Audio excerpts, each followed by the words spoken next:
하나님께서는 가롯 유다가 예수님의 배신할 것을 수천 년 전부터 다 아시고 예언해 주셨습니다. 오늘 20절에 보니까 사도 베드로는 본문에서 이 사실을 성령이 다윗의 입을 통하여 예언한 말씀이 이루어졌도다, 마땅하다 그랬습니다. 시편의 다윗은 시편 69편에서 그의 거처를 황폐하게 하시며 거기 거하는 자가 없게 하소서, 여기는 그의 거처는 가룟 유다의 거처죠. 그리고 시편 109편에서는 그의 직분을 가룟 유다의 직분을 타인이 취하게 하소서라고 예언하셨고 그대로 이루어 주셨습니다. 모든 성경은 하나님의 감동으로 기록되었습니다. 디모데후서 3장 16절이죠. 하나님의 성령의 감동함으로. 예수님께서도 성령의 모든 예언의 말씀은 다 이루어진다고 말씀해 주셨죠. 특히 마태복음 5장 18절에 보면 진실로 너에게 이르노니 천지가 없어지기 전에는 율법의 1.1획도 결코 없어지지 아니하고 다 이루리라 그랬습니다. 그러므로 본문에서 사도 베드로는 시편의 말씀대로 가롯 유다가 하나님을 배신하여 십자가에 죽으시고 부활하게 되는 길잡이가 되었다 그랬습니다. 길잡이. 오늘은 길잡이에 대한 말씀입니다. 첫 번째, 나쁜 길잡이를 통해서도 하나님은 하나님의 뜻을 이루십니다. 여기서 예수님을 죽이는 악의 길잡이 유다에 대한 평가를 볼 수 있습니다. 악의 길잡이인 유다의 평가. 유다는 불의의 삭스로 밭을 샀던 사람이라고 말씀합니다. 그리고 예수님을 팔아서 넘긴 대가를 받아서 그것으로 자기 밭을 샀다. 그러니까 불의한 값을 받아서 자기 재산을 벌렸다. 유다의 평가입니다. 요한복음 12장에 보면 6월절 6일 전에 예수님께서 베다니에서 죽었다가 살아난 나사로의 집에, 그 집에서 만찬을 하면서 마리아가 지극히 값비싼 향유 항아리를 깨뜨려서 예수님의 머리와 발에 부어드렸죠. 그 모습을 보고 가룟 유다가 이 향유를 어찌하여 300데나리온에 팔아서 가난한 자들에게 주지 아니하느냐, 요한복음 12장 5절의 말씀이죠. 그런 질책의 말을 유다가 마리아에게 했습니다.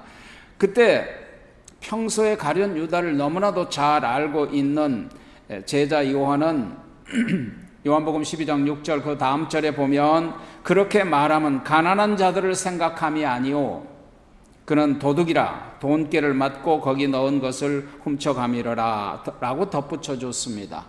그는 헌금을 훔친 도둑이었다 그 말입니다.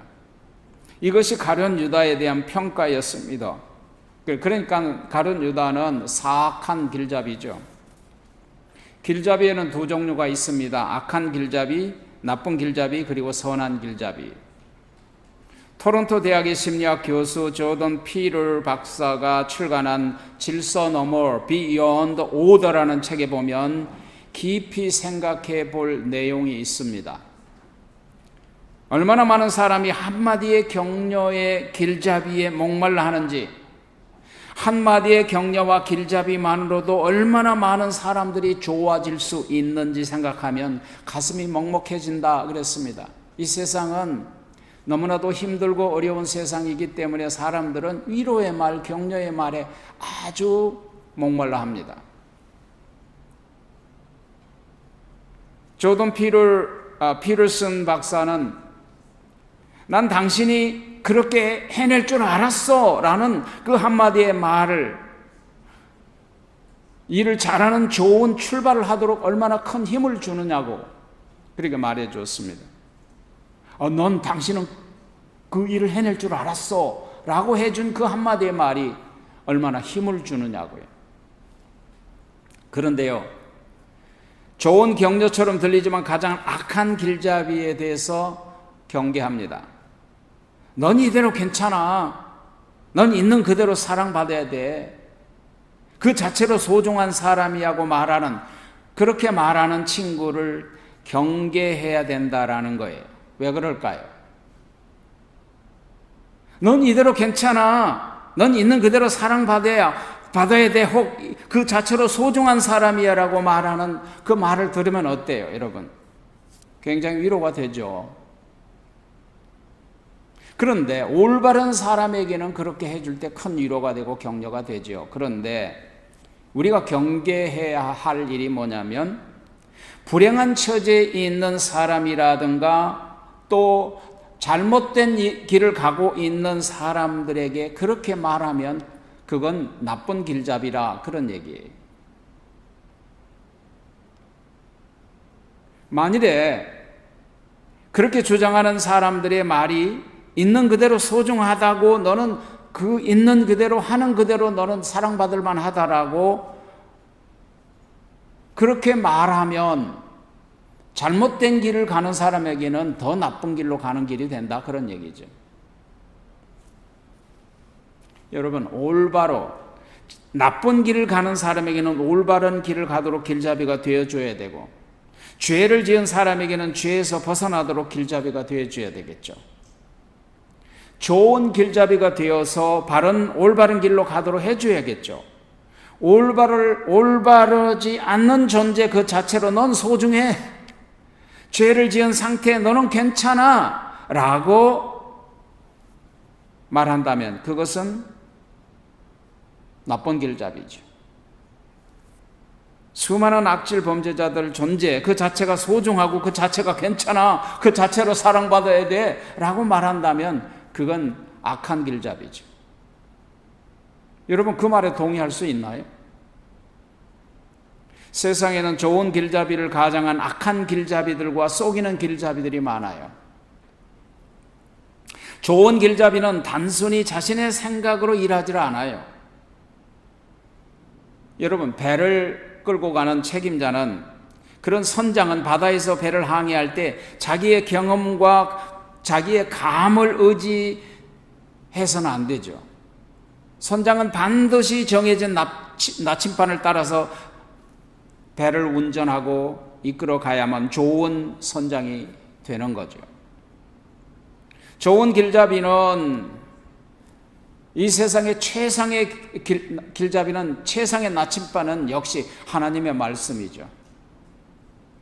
하나님의 말씀은 우리가 결정을 내릴 때 가장 좋은 나침반이고 가장 좋은 길잡이가 됩니다. 시편에서 그것을 우리에게 말씀해 주잖아요. 시편 1편이 그렇잖아요. 복 있는 사람은 악인의 길을 따르지 아니하며 죄인들의 길에 서지 아니하며 오만한 자의 자리에 앉지 아니하고 오직 여호와의 율법을 즐거워하여 그 율법을 주야로 묵상하는 자로다. 그는 시냇가에 심은 나무가 시절을 쫓아 과실을 맺으며 그 잎사귀가 마르지 아니함 같이 그 행사가 다 형통하리로다. 악인의 길을 따라가는 사람에게 너는 그대로 아름다운 존재라고 말하지 않고 악인의 길을 따르지 말라고 하잖아요. 죄인의 자리에 서 있는 사람에게 당신은 그대로 사랑받는 존재라고 말하지 않고 죄인의 자리에 앉지 말라고 가이드 하잖아요. 오만한 자의 자리에 앉아 있는 자들에게 너 있는 모습 그대로 소중한 존재라고 말하지 않고 오만한 자의 자리에 앉지 말라고 말씀하지 않느냐는 말이에요. 정말로 복을 받으려면 하나님의 말씀을 즐거워하며 밤낮으로 묵상하면 모든 일이 다 형통하리라고, 그런 길잡이가 되어 줘야 된다, 그 말이죠. 하나님의 말씀의 나침판처럼. 얼마나 하나님의 말씀은 우리에게 아름다운 나침판인가요? 그렇습니다. 가룟 유다가 직분을 버리고 악한 길잡이가 되어 실패했을지라도 유다의 실패조차도 하나님의 구속사에게 사용하였듯이 우리의 실패와 어려움 속에서도 하나님께서는 반드시 나중에는 결코 선으로 바꿔 주실 겁니다. 하나님은, 여러분, 사랑이시기 때문에 하나님은 언제든지 사랑으로 결말을 맺어 주십니다. 우리가 그분을 믿는 이유예요. 하나님은 선하시기 때문에 하나님의 결말은 언제든지 선으로 결말을 맺어 주십니다. 우리가 그걸 믿습니다. 하나님은 선하기 때문에 하나님을 사랑하는 자, 그 뜻대로 부르심을 입은 자들에게는 모든 것을 합력하여, 모든 건 뭡니까? 좋은 것 나쁜 것 다 합력하여 선을 이루어 주시느니라. 그게 우리가 좋아하는 로마서 8장 28절이잖아요. 우리는 모든 복음의 길잡이들로 부름받은 거예요. 여러분들은 다 길잡이들이에요. 어떤 이는 복음 전하는 자로, 어떤 이는 복음을 가르치는 자로, 어떤 이는 봉사자로, 어떤 이는 위로자로, 어떤 이는 섬기는 자로 길잡이로 부름받았어요. 과연 부르심받은 선한 길잡이의 일을 잘 감당하고 있는가? 여러분은 악한 길잡이입니까? 선한 길잡이입니까? 오늘 말씀에서 두 번째 교훈은 직분을 잘 감당하지 않으면 나쁜 길잡이인데 그 나쁜 길잡이의 직분을 다른 사람에게 맡기신다는 거예요. 가룟 유다는 예수님의 12제자로 부르심을 받았어요. 이 세상의 역사 이래로 오직 한정된 12, 여러분 태초부터 지금까지 한정된 예수님이 딱 12를 선택하셨는데 예수님의 제자로 엄청난 특권과 축복과 선택을 받은 거잖아요. 그럼에도 불구하고 그는 특권을 우습게 여기고 배반해버렸죠. 가룟 유다에게 붙여진 이름들을 보면 그 생애가 어떠했는지 우리가 짐작할 수 있잖아요. 그는 불의의 싹스로 밭을 샀다. 후에 몸이 곤두박질하여 배가 터져 창자가 다 흘러나왔다. 그의 거처가 황폐하게 되었다. 그는 도적이다. 이것이 부름받아서 악한 길잡이가 된 가룟 유다의 평가예요. 그는 회개의 기회를 잃어버렸어요. 스스로 나뭇가지에 목매달아서 자살을 통해서 그의 죄값을 스스로 치르려고 한 거예요. 그렇다고 여러분 죄값이 해결되나요? 아주 꽉 막히고 고지식한 어떤 사람이 예수님을 믿으면 우리 죄악을 예수님이 다 담당하셨고 그래서 우리를 용서해 주시고 회개하면 하나님이 우리를 사하여 주시고 그렇게 복음을 전했더니 하는 말이 뭔 줄 아세요? 아니 사람이 체면이 있고 양심이 있지 내가 저지른 죄악을 내가 담당해야지 어찌 그걸 선한 예수님 앞에 담당시켜요? 가장 어리석고 불행한 사람이에요. 오직 하나님만이 우리의 죄값을 치러주실 수 있어요. 회개만이 용서의 길이에요. 유다가 흰놈의 골짜기 절벽의 나무에 목을 매달았으나 발버둥 치다가 그 밧줄이 끊어져서 바위에 떨어지면서 부딪혀서 배 창자가 터져서 흘러나왔다. 얼마나 비참해요. 비참한 최후. 이것은 하나님의 심판을 상징하죠. 그리고 하나님의 말씀대로 그가 남긴 직분을 빼앗겼어요. 그리고 이제 사도의 직무를 대신할 사람을 오늘 본문에서 뽑고 있어요. 그는 선한 길잡이 대신에 악한 길잡이가 됐어요. 그래서 그의 직분을 취하여 다른 사람에게 맡기셨다. 그는 12제자 중에 직무의 한 부분을 맡았다라고 요한복음 12장 6절에서 얘기를 해요. 회개를 맡은 거예요. 그런데 그는 이렇듯 중요한 위치에서 큰 신임을 얻은 위치에 있었음에도 불구하고 인간의 욕심을 따라서 결국 예수를 배신하는 중죄를 범하고 말죠. 그런데 회개의 기회를 잃어버린 거예요. 여기 직무라는 건 영어로 보니까 미니스토리라고 되어 있는데 이 미니스토리라는 것은 우리가 아는 것처럼 헬라 말로 디아코니아잖아요. 디아코니아라는 말은 섬김과 봉사라는 뜻이죠. 여러분, 교회 모든 직무는 섬김과 봉사예요. 다른 게 없어요. 그래서 유다는 그 직무를 버리고 제 갈 길로 가버렸다. 오늘 25절에서 그렇게 말씀하세요. 그가 받은 직분을 버렸으므로 다른 사람이 직분을 대신하도록 하신 거죠. 그러므로 받은 직분에 우리가 충성을 다해야 합니다. 하나님은 그 일을 잘 감당하지 않으면 직분을 취하여 다른 사람에게 대신하게 하신다. 구원에 있어서도 여러분 마찬가지입니다. 구원의 기회가 주어졌을 때 구원을 받아야 합니다. 복음의 말씀을 받을 기회가 주어졌을 때 잘 받아들여야 합니다. 사도행전 28장 27절 28절에 보면 이 백성의 마음이 완악하여져서 귀로는 둔하게 듣고 그 눈을 감겼으니 이는 눈으로 보고 귀로 들어 마음에 깨달아 돌아와서 나의 고침을 받을까 함이라. 그런즉 하나님의 이 구원을 이방인에게로 보내신 줄 알라 그랬어요.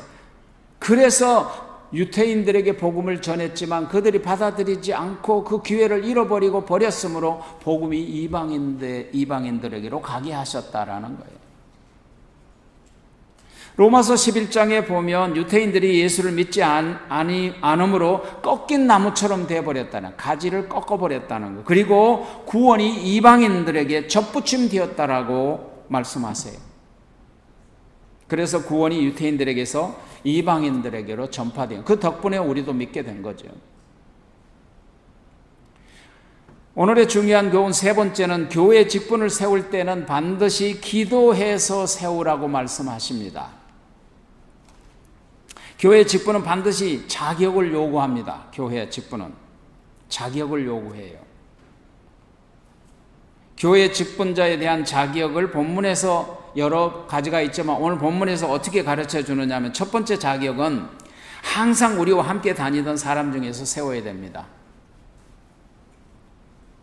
교인으로 등록하고 오랫동안 함께 예배드리고 함께 기도하고 함께 울기도 하고 함께 웃으며 교제한 사람 중에서 세웠어요. 서로 속을 잘 아는 사람들에게서 직분을 줘야 돼요. 오랫동안 한 교회에서 말씀 훈련을 받고 사람들로부터 인정을 받아야 된다는 거죠. 그래서 디모데전서 3장 6절에 보면 새로 입교한 자도 말지니 교만하여져서 마귀를 정죄하는 그 정죄에 빠질까 함이라. 우리와 함께 오랫동안 하지 않는 사람 금방 세우면 사람이 교만해져서 큰 문제를 일으킨다 그 말이에요. 새로 입교한 사람을 직분자로 세우면 마귀가 틈타서 교회를 어지럽게 한다 그런 뜻입니다. 두 번째 자격은 우리와 더불어 함께 예수 그리스도의 부활을 증거할 사람을 세워야 된다. 오늘 22절의 말씀이죠. 무슨 말이냐면 구원의 확신이 있는 사람을 직분자로 세워야 돼요. 거듭난 사람을 세워야 되는 거예요. 복음의 핵심을 알고 예수님의 죽음과 부활을 믿고 증거할 수 있어야 한다는 겁니다. 그렇지 않으면 자신도 힘들고 교회도 힘들게 한다 그 말이에요. 세 번째는 본문과 같이 자격자가 되려면 반드시 기도해서 직분을 세워야 돼요. 저도 그런 실수를 했어요. 기도하지 않고 세워서 교회가 큰 문제가 생겼어요. 120명의 제자들이 모여서 뭘 했습니까? 1장 14절에 보니까 더불어 마음을 같이하여 오직 기도에 힘썼다 그렇게 말씀하시고, 그리고 오늘 23절에도 보니까 그들이 두 사람을 세우니 하나는 바나바라 하는 유스도라고 하는 요셉이고 하나는 마띠아다. 그런데 24절에 보니까 그들이 기도하여 그랬어요. 기도하여 이르되 뭇사람의 마음을 아시는 주여 이 두 사람 중에 누가 주님께 택하심을 받아 봉사와 및 사도의 직무를 대신할 자인지를 보이시옵소서. 기도했다 그 말이죠. 성경에 보면 기도의 사람들은 무슨 일을 하든지 먼저 기도하고 응답받고 시작하더라고요. 교회는 무슨 일을 하든지 먼저 기도하고 응답받고 시작해야 돼요. 특히 그리스도인들은 꼭 그런 삶을 살아야 된다는 거죠. 본문에서 직분을 버린 가룟 유다 대신에 직분을 다른 사람에게 취하게 하셨는데 기도를 통해서 성령님의 선택함을 받은 거죠. 교회는 하나님의 자녀들의 모임이에요, 여러분. 우리는 하나님의 자녀들의 모임이에요. 자녀들이 스스로 문제를 해결할 수 없을 때는 어린 자녀들이 누구에게 의탁합니까? 부모에게 의탁하죠. 마찬가지죠. 우리도 전적으로 우리 아버지 하나님께 기도하여 그 하나님의 선택함을 기다리는 거예요. 그래야 완전하죠. 하나님은 완전하시니까. 그랬더니 오늘 본문에 보니까 마띠아라고 하는 사람이 사도의 직분을 대신하도록 선택하게 하셨다라는 거예요. 그는 오늘 본문 말씀은 오랫동안 제자들과 함께 있었죠. 그리고 예수 그리스도의 복음을 듣고 믿었죠. 그리고 예수의 죽음과 부활을 증거할 수 있었죠. 그리고 예수님과 동행하는 삶을 살았어요. 오랫동안 믿음의 사람들과 신앙생활을 같이 해서 인정함을 받았다 그 말이죠. 마띠아라는 이름은 이제 헬라어로 마티아스라는 건데, 이 마티아스는 우리 마태복음 할 때 마태라는 뜻과 같은 거예요. 무슨 뜻이냐면 하나님의 선물이다, 그런 뜻이에요. 12사도로 선택받은 자신이 하나님의 선물이 될 뿐만 아니라 교회에 주신 하나님의 큰 선물이었다 그 말이에요. 기도해야 하나님의 좋은 것을 얻는다, 그런 뜻이에요. 여러분 이처럼 충성스러운 일꾼 한 사람이 교회에 들어오면 교회에 주신 놀라운 선물이 아닐 수가 없어요. 마띠아가 오늘 본문의 제비뽑기 이후로 성경에 마띠아라는 이름이 다시는 기록되지 않아요. 그러나 마띠아는 자신에게 주어진 사명을 다 감당했어요. 중세기 교회사 기록에 보면 마띠아는 자신의 사명을 열심히 감당했다라고 기록되어 있어요. 그는 유대 땅에서 열심히 전도하다가 어디로 건너갔느냐 하면 에디오피아로 건너가서 복음을 평생 전하다가 마지막에는 그 사람들에게 돌에 맞아 순교했어요. 마띠아도 다른 사도들처럼 끝까지 복음의 사명을 다하다가 순교의 죽음으로 생애를 마감한 사도였어요. 여러분, 기도해서 선택한 한 사람은 엄청난 교회에 좋은 선물이 되는 것입니다.